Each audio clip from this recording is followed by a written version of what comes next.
ಖಂಡಿತ sir. Finally Appu ಮತ್ತೆ ತೆರೆಗೆ ಬರ್ತಾ ಇದೆ. ಸೊ ನೀವು ಅವತ್ತು ಅದೇ ಅಪ್ಪು ಸಿನಿಮಾ ಮತ್ತೆ ತೆರೆಗೆ ಬರ್ತಾ ಇದೆ. ನೀವು ಅವತ್ತು ಎಲ್ಲಿ ನೋಡಿದ್ರಿ, ಹೇಗೆ ಏನನ್ನಂಥದ್ದಾದ್ರೆ ನೆನಪಾಗುತ್ತಾ? ಮತ್ತು ಅವ್ರೇನಾದರೂ ನೋಡಿದ್ದ ಅನುಭವ ಹಂಚ್ಕೊಂಡಾಗ ಏನಾದ್ರು ನೆನಪಾಗುತ್ತಾ ಫೈನಲಿ? ಅಂದರೆ ಅಪ್ಪು ಸಿನಿಮಾ ಹಾಡು ಬರೆಯುವಾಗ ಸಾಮಾನ್ಯವಾಗಿ ಆ ಡಿಸ್ಕಷನ್ ನಡೆಯೋ ಟೈಮಲ್ಲೆಲ್ಲ ಅಪ್ಪವ್ರು ಇರ್ತಿದ್ರು, ಆದರೆ ಹತ್ತಿರ ಬರ್ತಿರಲಿಲ್ಲ. ಅವರೆಲ್ಲ ದೂರದಲ್ಲಿ ಕೂತಿರೋ, ದೊಡ್ಡವರೆಲ್ಲ ಕೂತ್ಕೊಂಡೆಲ್ಲ ಓಕೆ ಮಾಡಲಿ, ಫೈನಲ್ ಮಾಡಲಿ ಅಂದ್ಬಿಟ್ಟು ದೂರ ಕೂತಿದ್ರು. ಅದು ಮುಗಿದ ತಕ್ಷಣ ಹತ್ತಿರ ಬಂದು ಅವ್ರು ತುಂಬ ಹೊತ್ತು ಮಾತಾಡೋರು, ತುಂಬ ಜೋಬಿಲಾಗಿ ಜಾಲಿಯಾಗಿ ಮಾತಾಡ್ತಿದ್ರು. ಅದಾದಮೇಲೆ ಯಾವಾಗ ಸಿಕ್ಕಿದ್ರು ಏನು ಸಿಕ್ಕರು ಕೂಡ ಆ ಮೊದಲನೇದು ಇದೆಯಲ್ಲ, ಅದು ಯಾವಾಗಲೂ ಅದು ಮೊದಲನೇದೇ. ಅದು ತುಂಬ ಅವರು ಅದ್ರ ಬಗ್ಗೆ ತುಂಬ ಒಂದು ವಿಶೇಷವಾದಂಥ ಒಂದು ಏನಂತಾರೆ ಆ ಮೌಲ್ಯ, ವಿಶೇಷವಾದಂಥ ಖುಷಿ ಅಪ್ಪು ಅವ್ರಿಗೆ ಯಾವಾಗಲೂ ಇತ್ತು.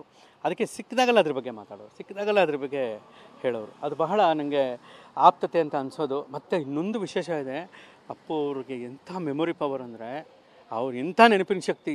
ಒಂದೇ ಒಂದು ಚಿಕ್ಕದಾಗಿ ನೀವೇನೋ ಒಂದು ಮಾತು ಹೇಳಿರಿ, ನಿಮಗೆ ಅನುಭವ ಆಗೇ ಇರುತ್ತೆ.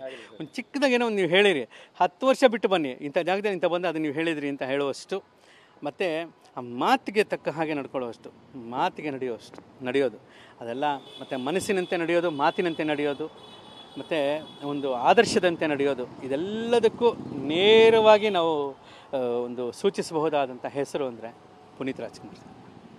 Thank you sir. Thank you sir. Thank you so much. Thank you.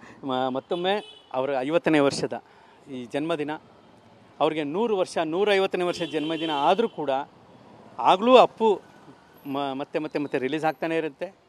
ಈ ಅಪ್ಪು ಸಿನಿಮಾ ರಿಲೀಸ್ ಆಗೋದು ಒಂದು ಕಡೆ ಇರಲಿ, ಅಪ್ಪು ಅನ್ನೋ ಒಂದು ಚೈತನ್ಯ ಎಲ್ಲರ ಮನಸ್ಸಲ್ಲೂ ರಿಲೀಸ್ ಆಗ್ತಾನೆ ಇರುತ್ತೆ. ಹಾಗಾಗಿ ಅಪ್ಪು ಅವರ ಆತ್ಮಕ್ಕೆ ಶಾಂತಿಯನ್ನು ಕೋರ್ತಾ, ಅವ್ರಿಗೆ ಈ ಪ್ರಾಪಂಚಿಕ ಇದರಲ್ಲಿ ಅವ್ರಿಗೆ ಹುಟ್ಟಿದಬ್ಬದ ಶುಭಾಶಯ ಹೇಳ್ತಾ, ಆ ದೈವ ಲೋಕದಲ್ಲಿ ಸದಾಕಾಲ ಅವರು ಖುಷಿಯಾಗಿರಲಿ, ಆದಷ್ಟು ಬೇಗ ಏನಾದರೂ ಒಂದು ಮಿರಾಕಲ್ಗಳು ನಡೆದು ಬಿಡಲಿ ಅನ್ನೋದನ್ನು ನಾವು ಪ್ರಾರ್ಥನೆ ಮಾಡ್ಬೋದು ಅಷ್ಟೇ. ನಮಸ್ಕಾರ. ನಮಸ್ಕಾರ sir. Thank you sir. Sir, ಇದಿಷ್ಟು ಕೆ ಕಲ್ಯಾಣ್ ಅವರ ಮಾತಾಗಿರ್ತಕ್ಕಂಥದ್ದು.